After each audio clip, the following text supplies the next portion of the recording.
Hi, I'm Embers. And I'm Draika. And I'm your DM, Jay. And this is Insight Check, where we delve into the dungeon of your bad decisions and retrieve the treasure of wisdom. This time, we also are joined by PowerScoreRPG. Yeah, Sean, okay. I really doubt that there are very many people who listen to us who don't know who you are, but PowerScoreRPG does a fantastic blog where they talk about all things Dungeons and Dragons. They have tons of wisdom and information on adventure modules, things of that nature. So we're going to be getting some incredible knowledge about adventure modules and how to run those from this powerful figure. Their insight modifier is plus 12. Yeah, they have expertise in insight. Yes, indeed. So, as usual, we will start things off with a dungeon crawl. And I like the fact that we don't ever have to go buy assets for this show because we just generate them ourselves. Who needs to hire a talented musician to create these sort of assets when Embers just knocks them off the top of his dome? Well, I just remember when I was a kid, I would watch morning cartoons, and there would always be the 10-second outro that would start the commercial break. And it would be this little melody, and, you know, be like, after these messages, we'll be right back. I think I remember that specific one. In one. a professional podcast, they have those too. Moving on. Well, yeah.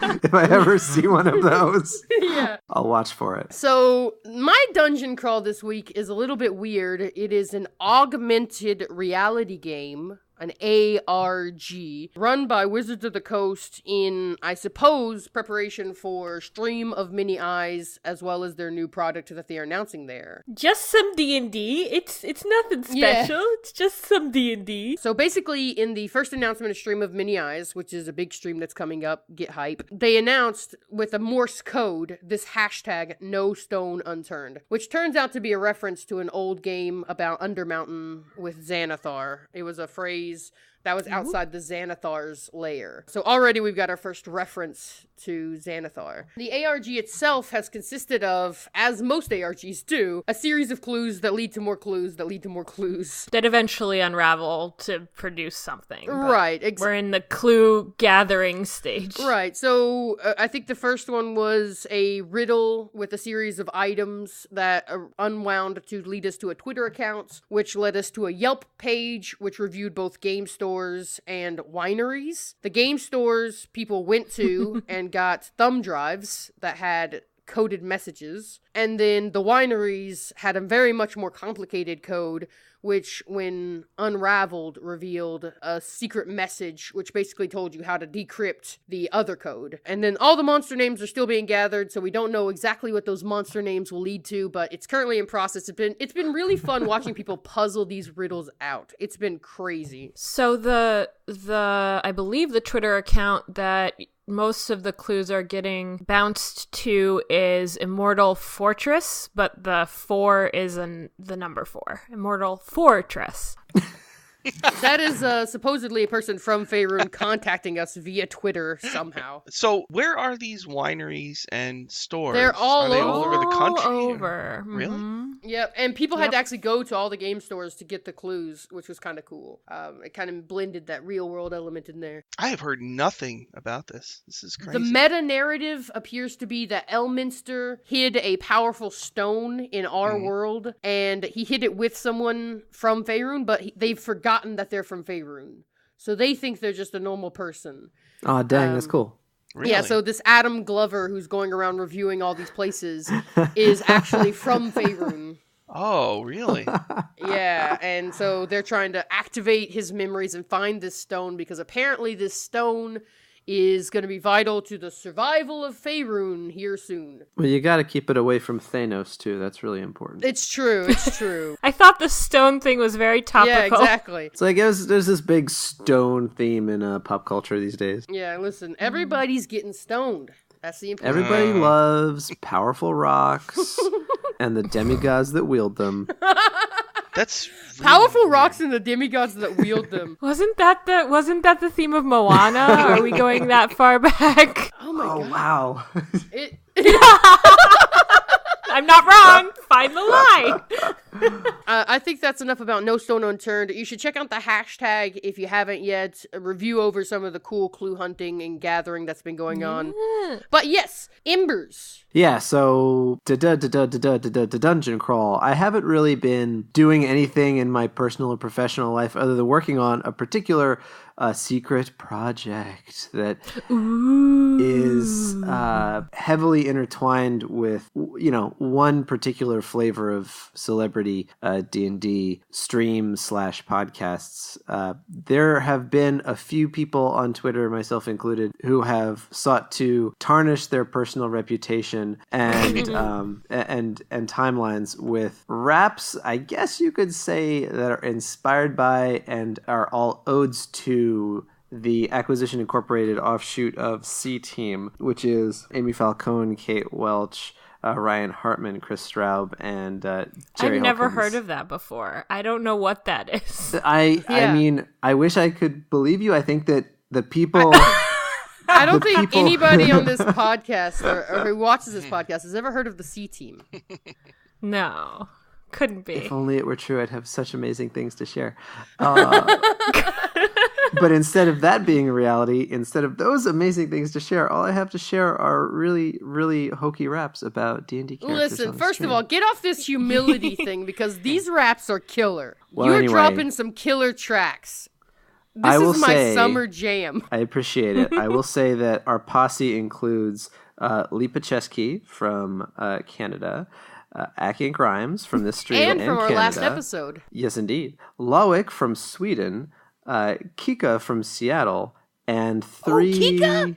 Yeah. Kika's in? Jay is so excited. Oh, the next one's going to have Kika? Believe it.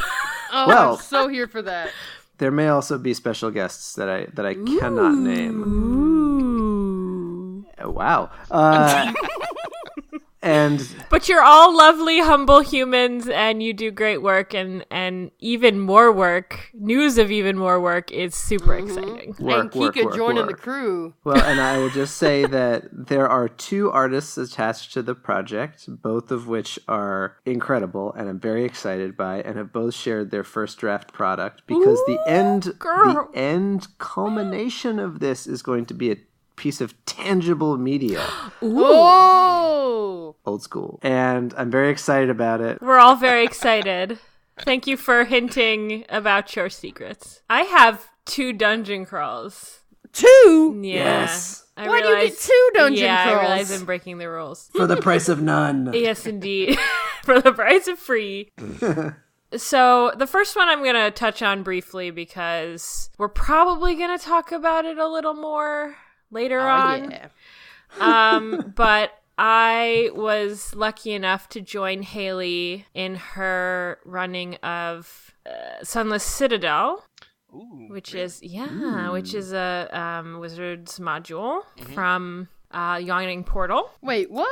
Cool. Yeah, ladies' I didn't even know night. this was happening. Ladies' night, and it feels alright, and now we're breaking copyright. Anyway, so But you're in verse. so I got to play. Guess what? Ooh, anyone have a guess what class I played? Druid? Yes. I was a That's tiefling. That's a good class for Sunless It's Citadel. yeah, it's like the best. Because it's about a tree. It's all about a tree. Yeah. So a tiefling druid and a lot of hijinks and super fun. And it was just like the getting into the flow. Here's the lay of the land. The townsfolk are having this problem, so let's go solve it kind of thing. I got to turn into a raccoon. I got to rifle through some trash. I got to make townspeople uncomfortable. And I got to solve their problem. So it was a pretty good time. How far did you get? Like, did you get into the area? Well, no. So we did like the first part, I guess, which was like save the livestock. Oh, okay. And then like that's all we did. But we heard here and there that like there's adventurers that go to the Citadel and they don't come back. And, it's the next place we're going to go. Barring any other issues. So, yeah, super great. So, Haley did an amazing job, and she's going to be the best DM ever. So, And then the second thing is I just started watching the PowerScoreRPG Rakma module. Oh, right. And I'm Wow. super excited to finish that, but like, oh man, hype for Mordenkainen's and Rakma. So yay, go check that out. Look at the synergy here. We got brand synergy going on here. People watch that. It's always alarming when you find out somebody watched something. I'm always surprised when someone... I like to assume nobody watches anything, you know? I'm always surprised when someone sneaks up and they're like, that Insight Check Pod episode, that was great. It's like, wait, what? What? I thought all of the really downloads alarmed. were from me.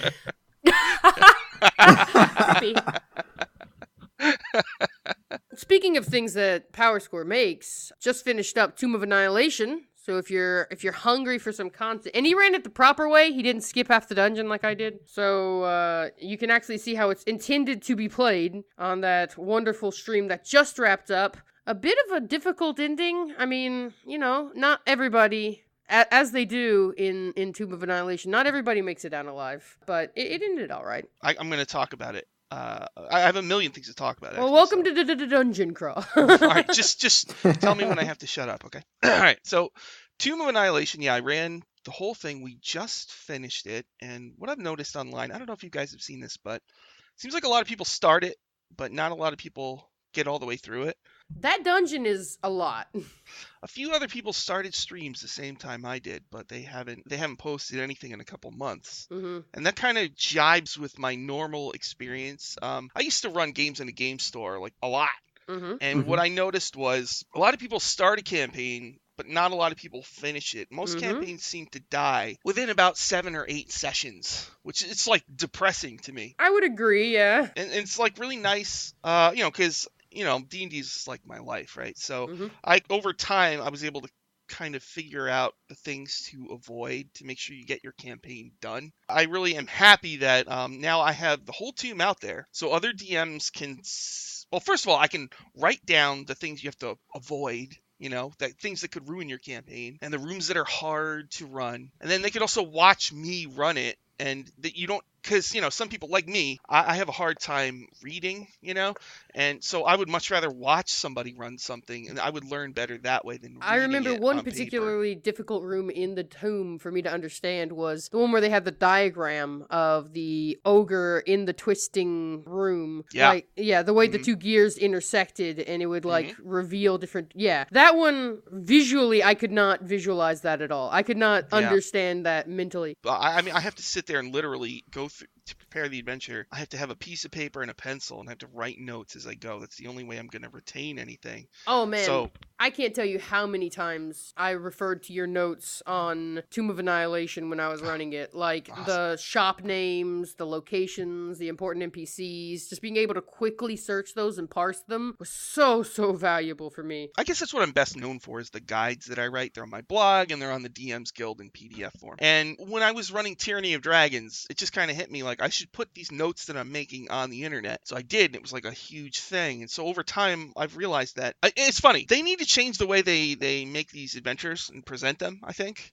Because it's I think especially new players have a really hard time. Like a new DM reading the book it's just overwhelming. It's a huge book, and sometimes, like in this adventure, there isn't like an intro. You're just in Port Ninezaru, and DM, you somehow get them into the jungle and on their way. And it's like as a new DM, I think that's probably really hard. And also, the thing that bummed me out the most in Tomb in the beginning was everybody should do a dinosaur race. But the rules they have in here are very vague, and I could see lots of new DMs just, like it'll end up just not working out, and they're going to get real bummed out, and they might not want to even do it anymore, Because those first few sessions are when you're a new DM, it's hard. Being a DM is really hard, and when you have a bad session, that's like the worst feeling, right? Because you put all this work into it, and then it kind of sucked, And you're like, why would I ever do this again? I feel terrible. Then you've got to wait the 1 week or whatever it is longer until the next time, and you're like, God. The more you think through all the mistakes you think you made, or all the times you think you let your players down, it's just like it's this little negative reinforcement cycle. So by the time the next week comes around, I've found myself being completely second guessed my way into Oblivion, and it's really hard to pick that back up. I remember the thing that drove me to your guide was finding the shop names. So the names of the inn. Because it was like, this NPC is at an inn. And so I was like, okay, so this lady who's going to hire them to go to the army camp is at an inn. Let's find where that inn's name is. And then I just searched and searched and searched, and I could never find that inn. And I was flipping back in pages, and everybody's talking to me and trying to get me to be in the moment DMing. And I'm just trying to find this inn name. And I'm like, yeah, so you also see, you're in the Red Bazaar, and you're seeing all these different shops. I'm like describing this, and I'm just desperately hunting for this inn name. Finally, I'm just like, okay, can't find it. So I go over to Google and search up inn Chult Nyanzaru, and it led me to your write up, and I was like, oh thank God. And it was right there in the first paragraph of your thing. You had like a list of all the locations in Port Nyanzaru, and one of them was the inn. I was like, oh thank God, and that kept me back on track. But it's that stuff. Like, why would you bury that in the paragraph? You should have a list of shops just somewhere. It's funny. On the one hand, I agree, but on the other, like, I make money off of the fact that they don't do this. So I kind of want them to leave it the way it is. Because, like, I make a living off of D&D, you know? I used to be a manager at a movie theater, you know? What they need to do, they just need to bring you on, man. Then both make the worlds. That would be crazy. This is such an awesome time for D&D where it's you can make money off of D&D, and you don't even have to work at the company, you know? I mean, D&D is my job, you know? It's crazy. And all I did was write those guides and put them on the DM's Guild, and they're pay what you want, but I got really lucky in that, you know, all these new people are coming in, and people are, because, you know, a lot of people don't like running published adventures, but now people are kind of going ahead, jumping in a little bit. Well, I think the published adventures are really thematic, especially Tomb of Annihilation. I think that the idea of, like, resurrection magic stopped working, you have to go to this jungle and find these ruins to get it, is very cool. I think that the part that's really difficult about that adventure is, I think that it has a strong intro. I think Nyanzaru is a great intro. I think Chult, the jungles, are a wonderful middle. I think the tomb is a grind. Oh, really? Yeah? I think the tomb is a slog. Like, there's just so much to get through. The tomb, actually, I agree, it could definitely be like that. But the tomb is like, almost every room is worth doing. There's very few rooms that suck. Oh, yeah. There's a lot of cool stuff in there. A lot of people are coming into D&D, and they want adventures where there's more, not just combat. They want role-playing and interaction and drama and kind of character development. And this is not conducive to that kind of play. I mean, once you get in the dungeon, you're just in the dungeon for a very, very long, we're talking like 20 sessions where you're in the dungeon, and, you know, you're not really, it's a variety of things. You're traps and whatever, and there is drama, but I can see a lot of people, because, you know, I don't know how it is on the C team, but a lot of Dice Camera Action fans, they are really into the characters, and every episode they're like, I don't know if I'm emotionally ready for this episode, you know what I mean? They're not Same with C team. I wonder if they're going to be able to fight a beholder soon. That will be really interesting. You know, they don't care about that. They care about the characters' interactions and their relationships and stuff like that, and none of that is in the published adventures, really. And there's no guidance to do that either. Yes, indeed. So it's kind of like, I always get worried that new DMs and new people are going to play one of these adventures, and it's not going to be what they want, and they're just going to stop, you know, and they're not going to play anymore. And that really bums me out. And so that's one of the things I do with my guide, is I try to help new DMs and, you know, warn them and try to help them, because, you know, when you're a new DM, there's all these landmines that you don't know are there, you know, and like because it's so easy for a session to suck, you know. So it's like I get really worried about this. So I always try to warn people about the things that they're gonna, you know, and don't freak out, because a lot of times you think a session sucked, they liked it. Yeah, your players are entertaining themselves a lot more than you think. And when you read their faces at the end of the night, they might not be smiling, they might not say much, so you might go, oh, you know, but they do like it. They're just tired, especially if you play for a long time. Like a 4-hour session, oh my God, by the end it's like, I just want to go home, you know what I mean? My thing is, if your players keep showing up every week, then you're doing a good job.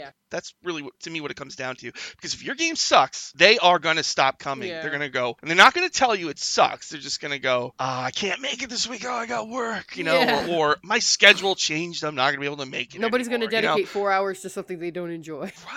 Right.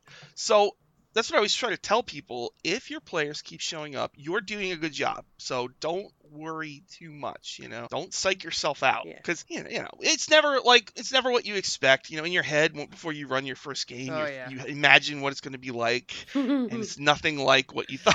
It's never anything like what you expect. It's nothing at all. I was going to ask, in your experience and the feedback that you've gotten, the conversations you've had, especially with new DMs, do you think one of the challenges is if you're starting with one of these, significant meaty modules like Tomb of Annihilation or any of those that preceded it, you have a DM who's new to the process, who's trying extremely hard to serve their players, to avoid the minefields, to be the DM that they hear on the internet, and the stuff the players are most responsive to and enamored with is the stuff that's not in this 200-page guidebook. And so it can lead to a lot of stress where you're like, how can I encourage and cultivate this thing that the players want to do if it's just not in this book that I've tried to memorize to run the adventure? So basically what you're saying is sometimes on this show we answer questions. And now is one of those times. Because we're getting right into the meat of it. Because this is what we brought this fine gentleman on to talk about today. Well, it's funny. You have to know how to prepare, which is, nobody teaches you. You got to know how much you need to know. So, if you're running your first adventure, say you're going to run Tomb, you should probably just go online and Google stuff and get advice online. In general, as a DM, when you're running one of these adventures, you should at least read it and have an understanding of the overall story arc and things you might want to foreshadow. And then a lot of groups don't get much done in a 2 or 4 hour session. Yeah. So you might not have to prepare that much, but you should look at the stuff that they're probably going to get to and then think, what if they do this? What if they do that? What if they do this?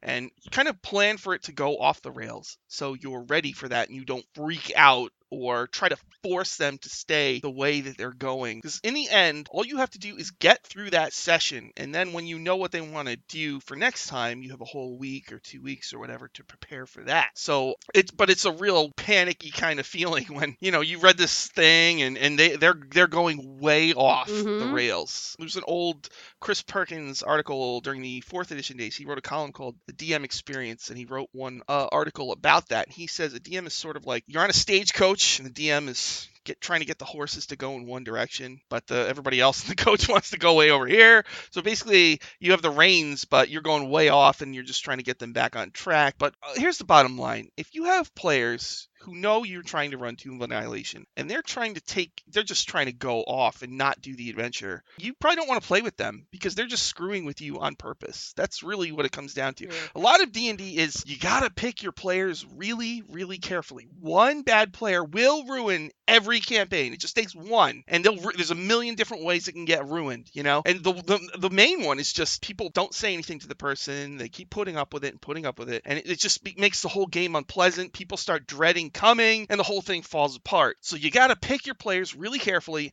and when someone's got to go, I know it's hard. They got to go. Yeah. Because your game's going to suck. You have to be the boss at the table, kind of. It's horrible. It does. It's really uncomfortable because, surprisingly, Dungeons and Dragons appeals to people who are avoiding conflict a lot of the time. So it can be very difficult to deal with that kind of interpersonal drama. But you're absolutely right. Picking the right group, making sure you prepare for the adventure, making sure you've read ahead so you know what to foreshadow. Those are going to be the keys towards having a successful module. And also, if you can, one thing I learned was there's some players, all they want is combat, and they're into the numbers and the stats, and then there's others who are not. So when you put those two types in the same group, generally it doesn't work out that well. So what I would do in the game store was I would say to people when they wanted to join my game, I said, listen, I'm not rulesy. I don't give a shit about the rules really when it comes down to it. And if you don't like, if that's not your thing, then don't play in my game because you're not going to like it. Nothing personal. I'm just saying that's how my game is, because there's some people who are so into the rules and they get like legit offended when you break them, and I get it. Those people should, in some cases, play in their own group where they're all on the same page. Yeah. You got to kind of play with the people who play like you like. Yeah. There are people who like to be a little, rougher with each other, making like really cutting jokes all the time. And then there are people who like a kind of a darker, scarier game. And it's all, you got to find the right folks for the right group. It can be It can be a daunting task, though. I got very lucky with my group. They're all extremely wonderful, but like I've been through a number of unsuccessful groups and groups that have been pulled apart by out-of-game drama and things like that. And yeah. I've got a question, though. So Ember's question was, like, how do you think about, starting to run your game? In that process, should you, at that point, try to start thinking about how to make the adventure perhaps more inclusive, or kind of read between the lines that, maybe all these people aren't cishet white guys or things like that? Is that a good place to start those wheels turning? You got to know what your players like. So if you have new players, you need to talk to them before you start and say, what is it you want to do in this game? What do you want to get out of it? Like, what are some of the things you envision that you would like to do? Like, I mean, do you want to, and so find out what all of them want, and then find out what you want, and then try to make a game that fits all of that stuff in. And that's hard when you have new players and you don't know them. But once you have a group and you know your players, then you can sit down with the adventurer and go, oh, that person's going to want to do this. Oh, he's going to love this. And then you can kind of like take what's in the book and then mold it to your group, to the things that they're going to like, just junk, anything that's going to waste time at the table or is going to be boring, just throw it in the garbage. It's your adventure. Do whatever you like want. if they're huge role players, and you were talking about Tomb of Annihilation, how there's no role play opportunity once you get past the first dungeon. Yeah. You might have a city building mini game running throughout the whole Tomb of Annihilation part, where you're rebuilding the lost city of Omu, and you might be having important NPCs from earlier in the adventure moving into that city and reclaiming it. So as you hit a new level, you do warp out of the dungeon, do some stuff above ground for a session or two, and then go back below. Something that allows people to have that roleplay experience while still staying somewhat true to the adventure as well. Maybe to break up some of that tension if they're not enjoying that, or to just give them a chance to roleplay. So that you're not beholden to the adventure at all. Jeremy Crawford said a thing that kind of freaked me out when he said it, but he said I have two heads. When he runs an adventure and he watches the table, and if they're bored, he just throws it in the garbage and goes with whatever they think is interesting. I think that's like an extreme example of what you should do, but definitely if something is boring and nobody's into it, just fast forward through it. I think one of the good takeaways from this is if you're a new DM, in a way, prepping the adventure should have a seat at the table, but so should prepping with the players and understanding how they're going to contribute to the adventure and how that's going to be, at its best or at its most exciting. Because if you can harness all that energy, like you're saying, if you can find what's really relevant to them, or the experiences that they're really excited to have or scared of having, or, whatever emotion gets attached to it, what puts them at the table, the adventure can help you get there. But if you could throw all the adventures in the world at them, and if you don't get the hook based on where their thinking is and what gets them excited, the adventure doesn't have, it's not worth the money. Yeah, just like going back to what Jericho was saying about inclusion. Like, it can be a situation where Dumbledore's gay is announced after the end of the series, right? If you don't actually make an effort to include inclusion, if you don't make an effort to show that there are people of different lifestyles and things going on in the city, and that's important to your players, then the world's not going to feel real and vivid to them, because they're not going to see themselves reflected in it. So that's something where you do have to stop every now and then and make it happen. Yeah. If that's important to your table, and probably is important to a lot of tables, then you've got to make that choice as the DM. You got to be conscious of those things. You got to be finding the things that your players love and bringing that into the game, because it's not you telling a story to your players, it's you telling a story with your players. Are there any NPCs that you are excited to embody that you had heard from other games or from previous editions? Do you mean into, or do you just mean anytime? Oh, so are there NPCs that I have that I want to bring into any, anywhere? I just always drop them in. But are there is Mordenkainen somebody that you're definitely gonna play? If I'm playing in Faerun, the Elminster and Volothamp better show up. That's my deal. That's my deal with Faerun. If they're not in the adventure, they will be in the adventure. My campaign I've been running since I was 14. So everything happens in the same universe. So over that time, I've ran, I've Elminster and Mordenkainen, and all they've all shown up, So for me, a lot of the gods in my campaign are former characters. Ooh, So, very cool. people who haven't played D&D with me in 20 years, their characters are still there interacting with people. And so there was times in the game store where one of my old players would come in and say hi, and my group at the table, I'd go, "This is Stenrainia," and they'd all turn and be like, "Oh my god," Oh my God. like, and he's like, "What, my cheesy Drizzt ripoff character?" I'm like, "Yeah," and they're like, "Oh my god, it's you," And I think that's a microcosm of kind of what Wizards does, because these names that some of them are from the original adventures and, Gygax, etc. And so I think you're just kind of taking that, or kind of remixing that idea in a way where it's like, no, these people are still powerful and they're still alive and now they're super awesome and you get to, talk to them now. So I think that's really good. And then it kind of develops its own, I'm not going to say religion, I'm going to say culture even at your table, which I think is really awesome.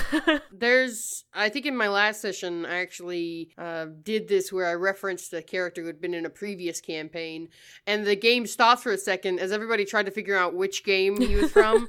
It just makes it feel like, like a lived-in world as well. It adds almost a layer of verisimilitude, because it's like, oh yeah, people don't just disappear when they go off camera. They keep living lives. Certain NPCs take with the players, like they fall in love with, and you never know who it's going to be.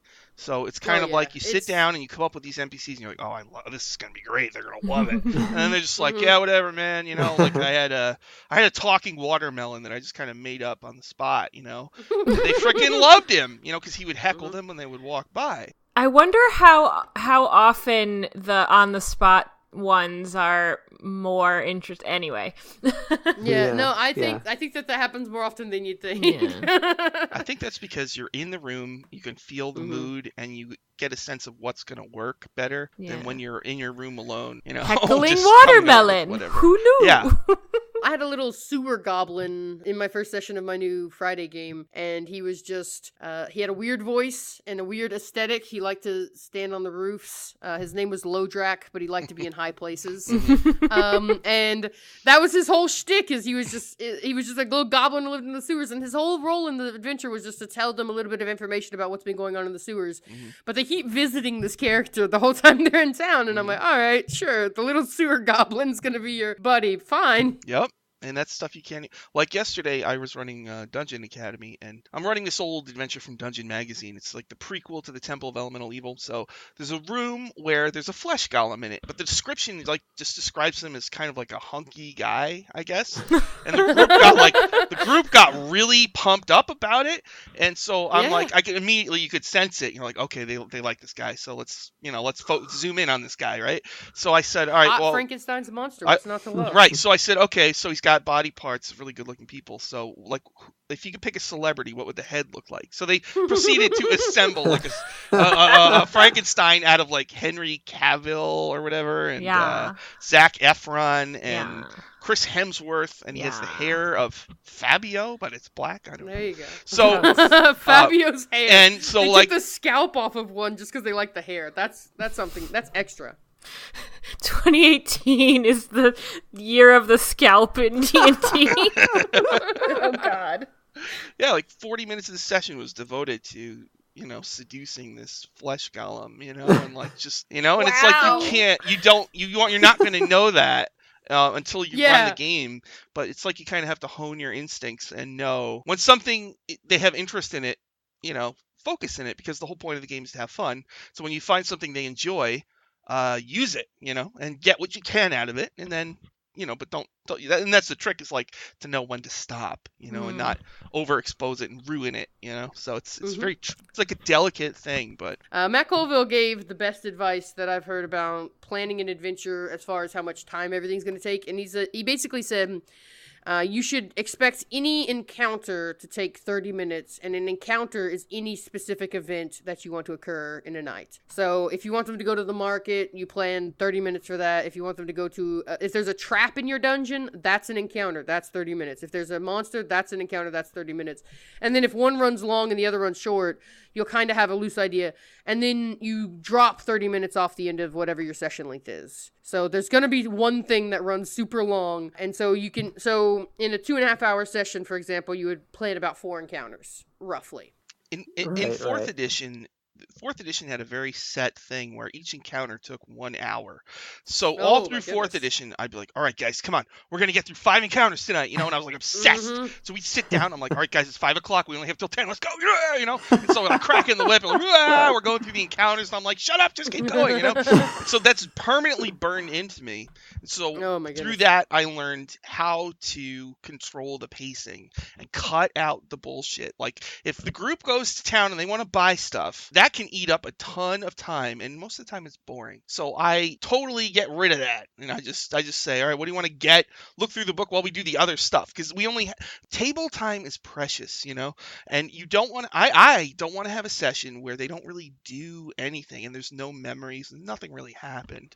But the problem is sometimes when you let a group sit and do whatever they want, that's when they interact.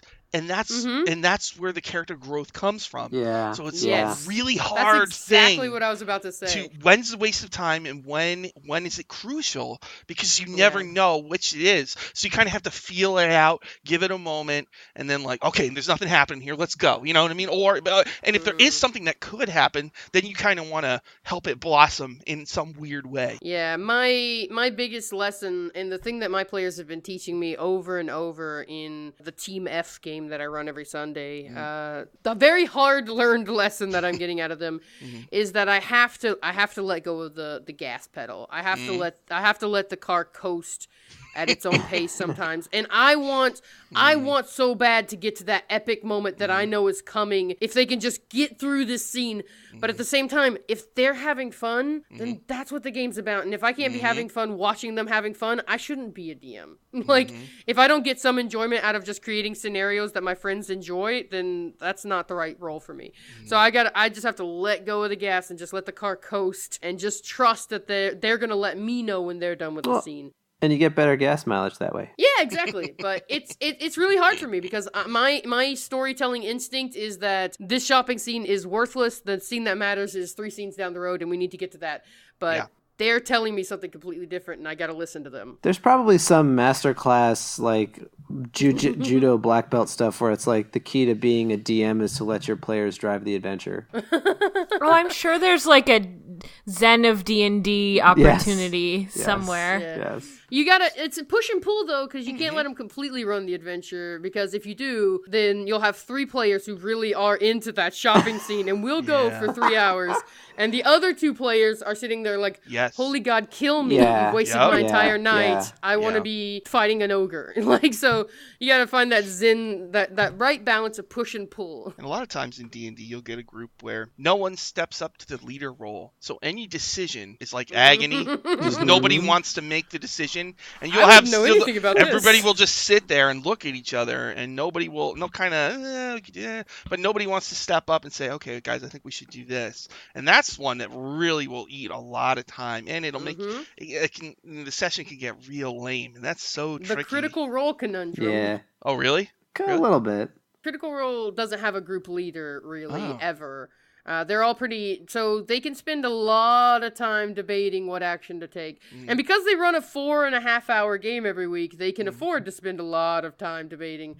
But it can definitely drag sometimes where they're really going back. And obviously, greatest D&D show ever, super popular and deservedly so. But they have that scenario sometimes where they don't really have a group leader, so you can watch them literally spend 30 to 45 minutes making a plan that they don't even go with. They just discard. Like, actually, we're just going to run in and start the fight. And it'll generally be one of the players being like, you know what?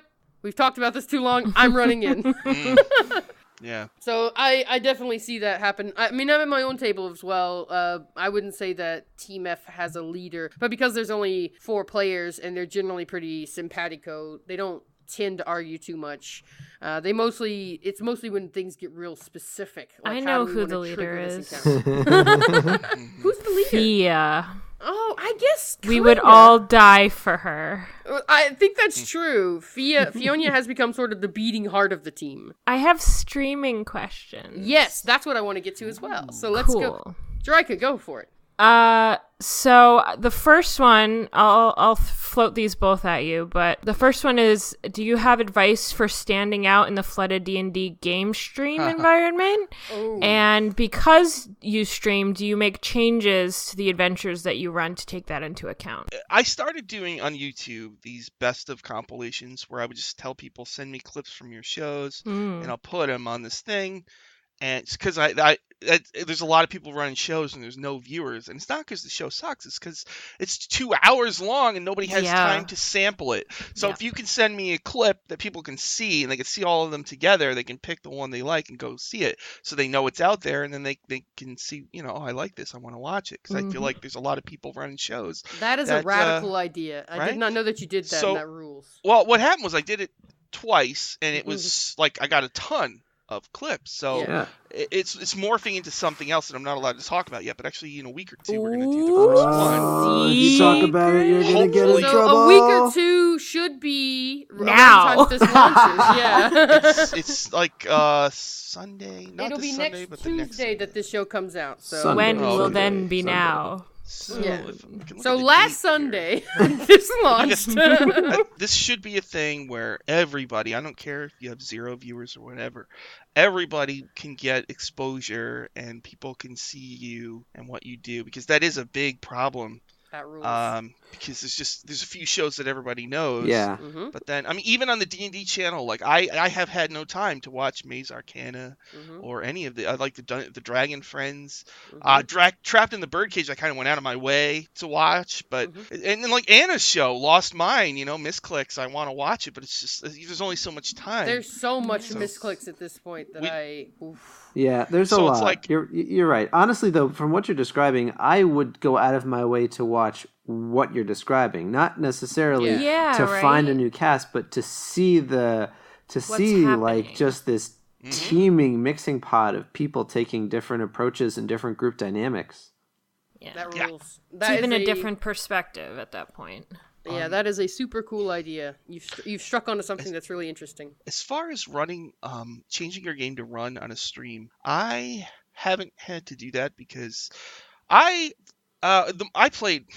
I don't want to brag, but I played a ton of Dungeons and Dragons in my life. Like from 2008 to 2014, I ran 3 games a week, and I got paid to do it at the game store, and I had home games, I had all sorts of games. So over that time, I learned a lot. I don't say I'm a good DM, I just say I've done it a lot, so I was able to learn things over that time. And one of the things I learned was I don't want to play for 5 hours. It sucks. It's just too much time. You can do it all in 2 hours if you know what to chop out. So I trained myself to be able to run a good game in 2 hours that's full of stuff that happened. So I was already ready for that when I did my stream. My stream was 2 hours long. But I would say if you are used to running a 4 or 5 hour session and you want to chop it to 2, you will have to change the way that you run your game, because every episode you should have things happen. Yeah. And you just got to be it's so easy to lose yourself in the fun of the game and not think about the viewer, you always should be thinking to yourself, is this fight dragging? That's the big one. When you have a combat and it's really kind of going on too long, and when it gets to a point where it's like, all right, they're going to win, just end it. Have them run away, or just say, how do you kill them? We know you're going to kill them. How do you kill them? And move on. Because if it's boring, just cut it. It's just a waste of time. The only show that can get away with not doing that is, again, Critical Role. They're the only one who's allowed to just drag things out. But everybody else needs to be succinct for viewership. One thing I've noticed, though, is that, in general, production values are important. People respond to, I don't know if you guys have watched the Greyhawk channel, but he uses Discord, Zoom, Roll20, battle bards all at once. And his channel, and on his channel, if you go there, like in the Twitch thing, you can play games, you can buy bits to influence the game. Like he's got this incredible setup. It looks great, and like people are responding to it, and he's getting lots of follow. And he should. The show is great. And he's a very, very good DM. And so it's like, to me, I saw that and I'm like, okay, so that's one way to get viewers, is to just have a really deluxe setup where you got the map on the screen, you got music, you've got everything you can possibly have to keep people's attention on your game, and you stand out from the other shows where it's just like a bunch of people, you know what I mean? Like, but I think the bottom line is, though, like, I mean, Dice Camera Action doesn't have any of that. It's just 5 squares on a screen, and it's fine. It doesn't matter. So in the end, I mean, if your show is good, your show is good. But in that case, it's like, well, how do you get the word out? And I think you have to be a good self-promoter, and I'm not, and I think probably a lot of other people aren't either. I feel really awkward being like, my show is so great. You know, it feels really vain or whatever. You know, just like, ugh, I don't want to do. I feel sleazy doing this. You know, but you have to be good at, and I think younger people are good at that. They're good with social media and all that kind of stuff, and they understand where the line is much better than I do. So I would say, yeah, if you're running, if you're gonna run a show for a stream, make it look as nice as you can. Learn about all the Twitch gadgets you can use, or whatever channel you're on, and be mindful when you're running the game. Is this boring? Would I tune out now? You know, if so, absolutely. get out of there. Go to the next thing immediately. You know, that's what I would. I've seen like Dark and Dicey, for example, have a very specific kind of theme, kind of feeling that they're going for. Aesthetic, exactly. Do you think that we're going to see, and I mean, even Trapped in the Birdcage is kind of this way, like more refined and specific aesthetics tied into branding? Yeah, because I ran one Spelljammer show, right? Just because I like Spelljammer and I used to run it all the time. Yeah. And it got, like, on YouTube, it got like 1 billion views, you know?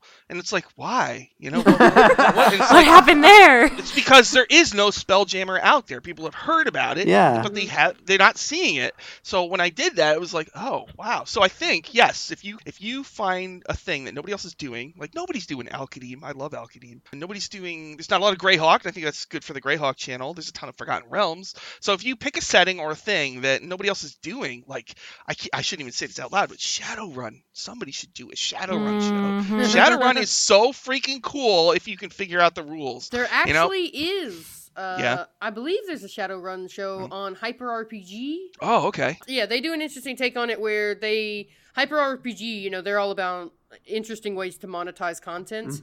And so they have major corporations that people can send money to these corporations, and that influences the balance of power within the city. Cool. So the different corporations will gain power, and then the players are backed by different corporations, so it'll lead to benefits for them in the game as well. So HyperRPG is doing some stuff with Shadowrun, but you're right, there's not much. HyperRPG probably has the most varied game systems that I've seen anywhere. They ran a really successful Power Rangers game. They did. Yeah. That's really popular. And it had actual actors from the Power Rangers on as Power Rangers. Oh my god. Yeah, they had Bulk from Bulk and Skull. he was the Yellow Ranger in that show. Yeah, he wasn't playing Bulk, but it was his actor. Yeah. So absolutely, HyperRPG is doing some interesting stuff with some systems that are a little more unique. But it's that's where C Team got to start too. HyperRPG. Yeah. They went their own way. I would say you'd probably have an advantage if you were running a published adventure. People might be more interested because they're familiar with it to a degree. Yeah, it's like playing the latest hot title on Twitch, right? It's it's recency bias. Yeah, and the thing about it is, like, not many people seem to get all the way through. So if you do a published adventure and you get through the whole thing, that's like a real notch in your belt. Like Lindy, my friend Lindy, Laugh Love Lindy, she's doing Out of the Abyss. She's on like session 50, and you don't see that. A lot of people are doing like just mini campaigns of like 4 to 7 episodes, which is nice. It's nice, I guess, but to me, it's like that's not a D&D campaign. You know, I think, and people can't get invested in the characters when it's so short. Right? I like to use the analogy of the way people age. liquor, right? So if you have scotch, it has to age for at least, I don't know, let's say 5 years. So a lot of people can make a 5-year scotch, but every year it ages, you lose about 12% through evaporation, because in Scotland they make whiskey in oak barrels and they keep it old school there. So you lose 10% of your volume every year. So by the time you get to these penultimate stages of an adventure, the population that plays through those modules has just evaporated away. So there are very few left who can show and demonstrate and even stream the full continuity and the full arc. Maybe you could market a stream and say, this stream will have an end. It will be this, 10 episodes in the future. Stay tuned for that. I think that is a legit idea. The other, I do too. It's what Jerry's kind of done with season 2 C-Team a little bit. Anyway. So the other thing that I would be a complete sucker for, because I really like the creativity of homebrew. I really like the way that it's essentially representative of a very subset of minds and creative thought processes.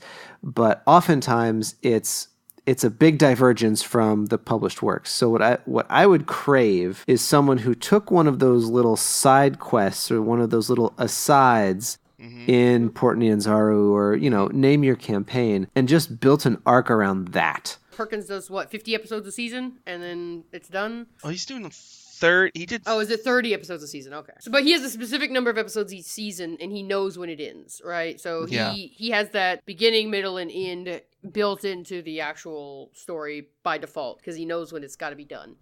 Yeah, I think probably for me the best format for any D&D show, and the one that I would use if I were to start my own.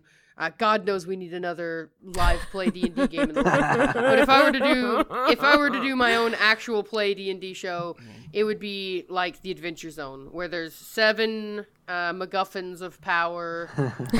You go and retrieve 4 or 5 of them. 3 of them are held by the bad guy, and then you have specific arcs. 1-hour episodes, highly edited. So they got rid of all the dice rolls. They got rid of all the counting. They just went straight from like, okay, I use fireball, and then it's like 38 damage, and they just cut out all the math and stuff like that. And they made it kind of streamlined and very fluid. And I feel like that was the format for D&D. Like, for me personally, just because it cut a lot of the meandering and wandering off, and it was pacey, so it kept action And the big happening. elaborate plan that they made was the one they went with, if I remember correctly. Yeah, exactly. So, like, they would not go off on these hour-long tangents about what they're going to do. They would just say what they're going to do and then do it, because they got rid of all that in editing. Yeah.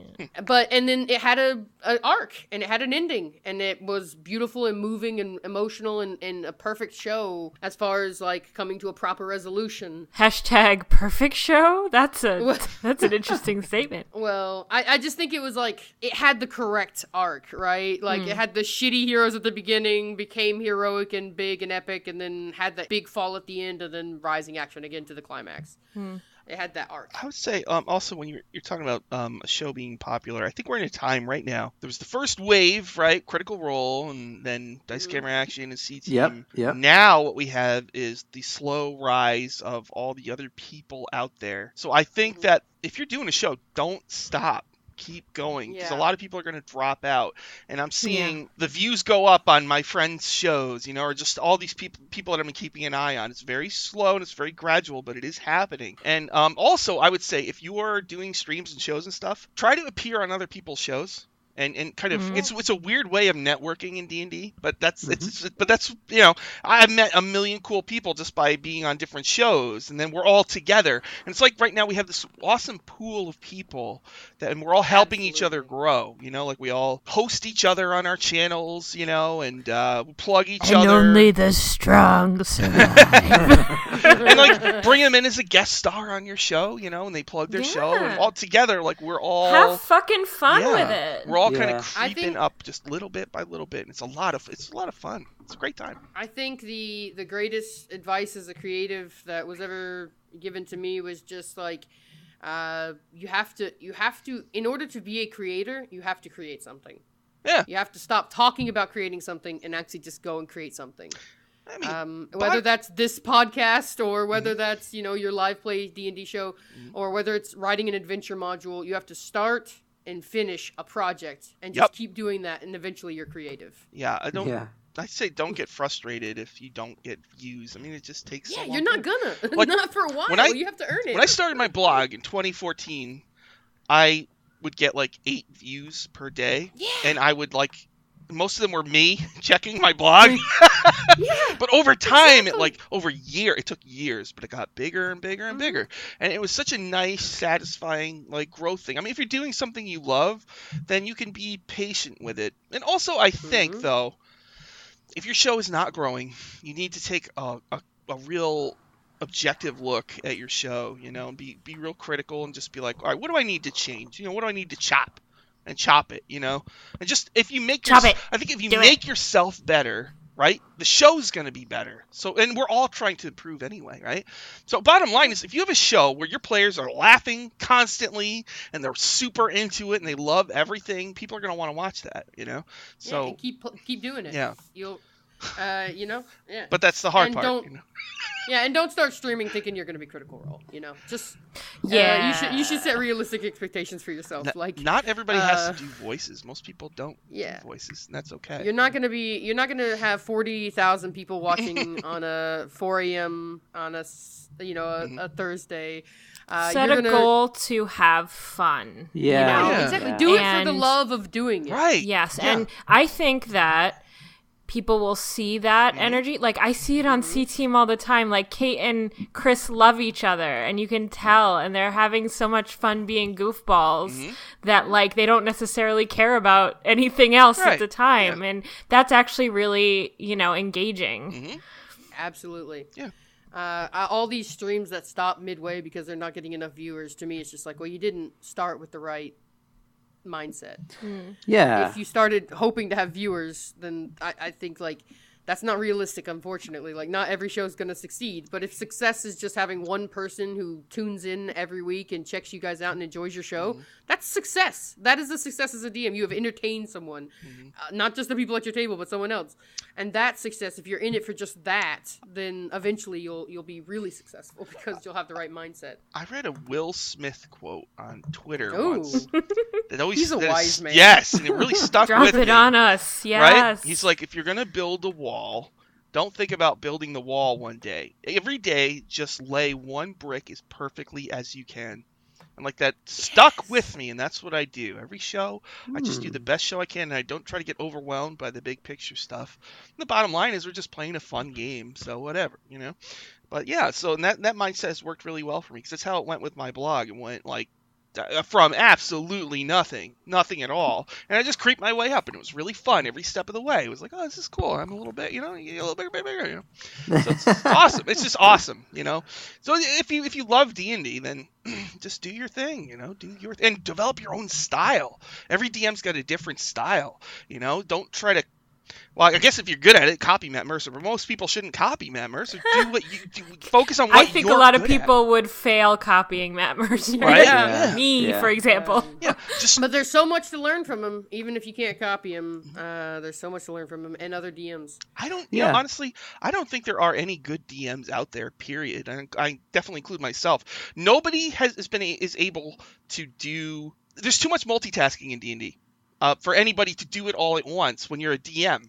You just can't juggle everything at once. So you have to kind of choose what's important. Knowing every rule and getting every rule right, or keeping the game moving. That's kind of the big dynamic. And everybody makes a different choice with that. And I think that's where your style comes from. So I think with Matt Mercer, he's about the voices, right? And in the story. And that's his focus. And I think every DM is like a director, sort of. And crushingly hard skill check punishments. Yeah, you could be like Alfred Hitchcock or Michael Bay or whatever. You can, I don't know, was that guy Uwe Boll or whatever his name is? You could do your own. You are your own. You got your own style. Do your thing that you're good at. Focus on your strengths, and do your game that way. And I think that's the best way for a DM to kind of find success in their campaign is. And then get players that fit into your style. Sometimes you'll have a friend that you love, but you playing D&D with them just doesn't work out. And they can still be your friend and not play with you. You know what I mean? You don't have. It's just how it is sometimes. Because like acting crimes. Just kidding. I love it. That good boy. Wow. He's so good. Yeah, roasted. Yikes. All right. And just because you said a quote, I'll read a quote too. My favorite quote when it comes to being a creative. Everybody in here has heard this quote a million times because I always quote it. My favorite Jerry Holkins quote. He says, "You have to get back on the horse. Somehow, and I don't know how this kind of thing starts, we have started to lionize horseback not getting on. These casual, a priori assertions of inevitable failure, which is nothing more than a gauze draped over your own pulsating terror. Every creative act is open war against the way that it is. What you are saying when you make something is that the universe is not sufficient, and what it really needs is more you." And it does, actually. It does. That's my favorite thing to think about. Whenever I'm getting down about something, it's like... There's a new Violet Chachki single that was just released, which is a little less you and a lot more me, and I love it. These things help you, you know. You gotta have your mantra, right? That thing you can recite in the times when you're having a hard time. Because, like you said, it took him years for his blog to catch on to get any real notice. And I'm sure there were a lot of times where you thought, just like, maybe it's time to stop. Maybe it's time to just give up on this blog. I'm putting a lot of time into it. I'm not getting much return out of it. Well, I actually did stop for a while. I don't think I've ever told this story. Or give up. All right, here's what happened. You ready? I was running games in a game store with these kids that I loved. I loved playing D&D with these kids. They were so funny. And what happened was I had this one 25-year-old guy in the game who was causing problems. And I guess I shouldn't say too much, but it ended up where it was like it was either me or him, you know. And I told the store owner, and the store owner and I had kind of butted heads a few times before. And the store owner said he had my back, but I'm like, I know you don't have my back, and I'm done with this crap, right? So I stopped running games at the game store after many, many years, you know. And I was so upset about that I actually stopped doing the blog for about 3 months. And during that time, people would post comments like, "Where are you?" You know, because I didn't have that many readers, right?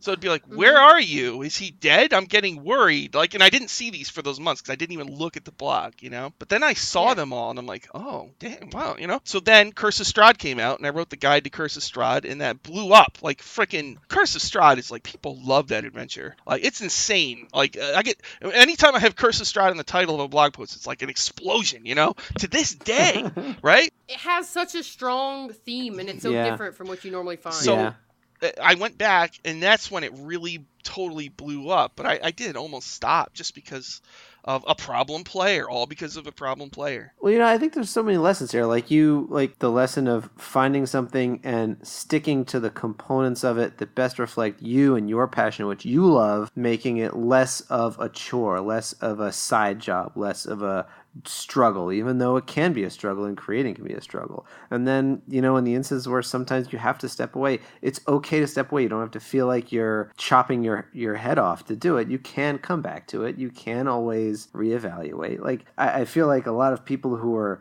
setting up to create something or venture out into a module or run a campaign with a group of friends, there's kind of like this sense of responsibility, or this sort of sense where you're forced to do it a certain way or at a certain interval or run it through to a specific plot path or climax. And you can, but you don't have to. Absolutely. And I think maybe one of the hidden lessons is that when you really enjoy something, maybe drop a line for that creator and let them know how much you appreciate it, because it might mean something to that person more than you could ever know. Yeah. That you're leaving this kind message. And speaking of which, thank you all for joining us. If you'd like to leave a comment or a review on iTunes, lit segue. Yes. Please leave a comment rating on iTunes for this podcast. 5.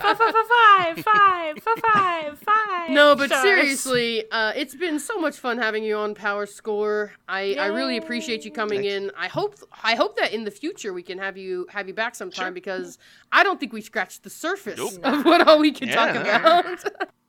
Yeah, anytime. I think that this is one of the most information-packed episodes we've ever produced. Very topical. Very good. This is, Share it with your friends. They all want to hear it. this is a calorie-dense episode. There's a lot to chew on. Yes, this is like Insight Check podcast moose. Yeah. This is almost an insight saving throw, you know? You're getting so much wisdom. Saving throw. You're getting so much wisdom that it just, like, blows your mind. Thank you so much to Amy T. Falcone for making our faces. Without you, we wouldn't have faces. Thank you so much for Vinswept for making the music that we use at the beginning and end of every episode. And we also want to thank all of you guys for listening once again. Power Score, is there anything cool or exciting? You just finished up Tomb of Annihilation. You've got to have some big plans. Anything cool or exciting headed for you that you would like to plug right now? All right, ready? Wall of plugs. Every Wednesday on the Greyhawk channel, I play in Mordenkainen's Path of the Plains at 2 p.m. Eastern. Really good you're campaign. A player on that? Yeah. Waffle Talk, that's my show that I talk about dice camera action. That's on Tuesdays at 9, right after the show ends on my Twitch channel, PowerScoreRPG. And then they host it on the D&D channel at Thursday, right before Trapped in the Birdcage starts, 7 p.m. Eastern time. Saturdays, so we just finished the Tomb. So I got 2 groups, right? So one Saturday, I'm going to start converting the Pathfinder Adventure Path, Hell's Rebels. I've been waiting to run this for years, so we're going to be starting that in a few weeks. I cannot wait to start Hell's Rebels. Can you hear how pumped he is? This is how pumped you need to be. Hell's Rebels. It's so awesome. I can't wait. It starts with a riot. I can't wait to do that. And on the other week, my Lizard King group, who actually killed Asarak, we're going to keep doing DM's Guild Tomb of Annihilation adventures. We're kind of waiting for Sean Merwin to put out his sequel to Return of the Lizard King, because that's how the campaign started. So I'd like to end it with the sequel if we can. And then on Sundays, I run a beginner's sort of D&D game called Dungeon Academy. It's all players who all they knew about D&D was watching dice camera action.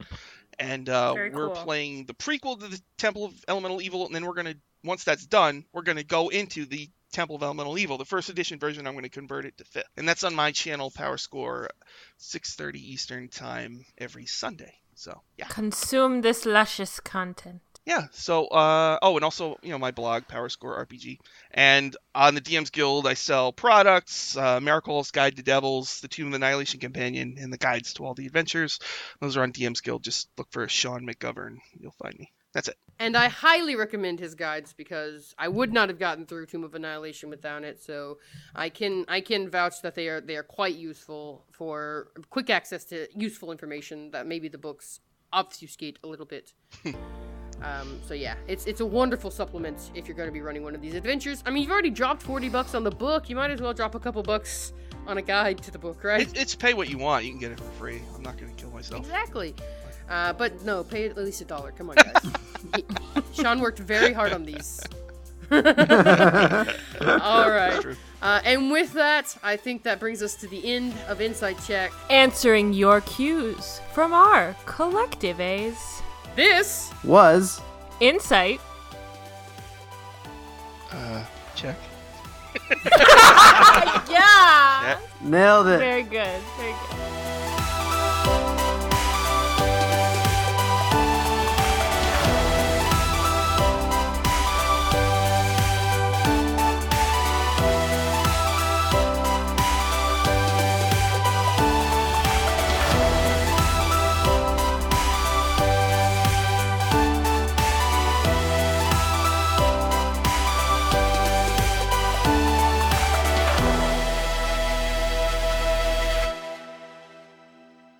It's kind of not a very great adventure, so I'm a little worried about it, but I'm going to try. Okay. I actually failed. Right. My 4th edition campaign did not make it. It started to suck, so I just stopped doing it. So I'm going to That's okay. I'm trying you again. Can take your sensibilities you have now and hone it, right? Like a fine Murasaki steel. I still don't know if we're going to get through it, but I'm going to try.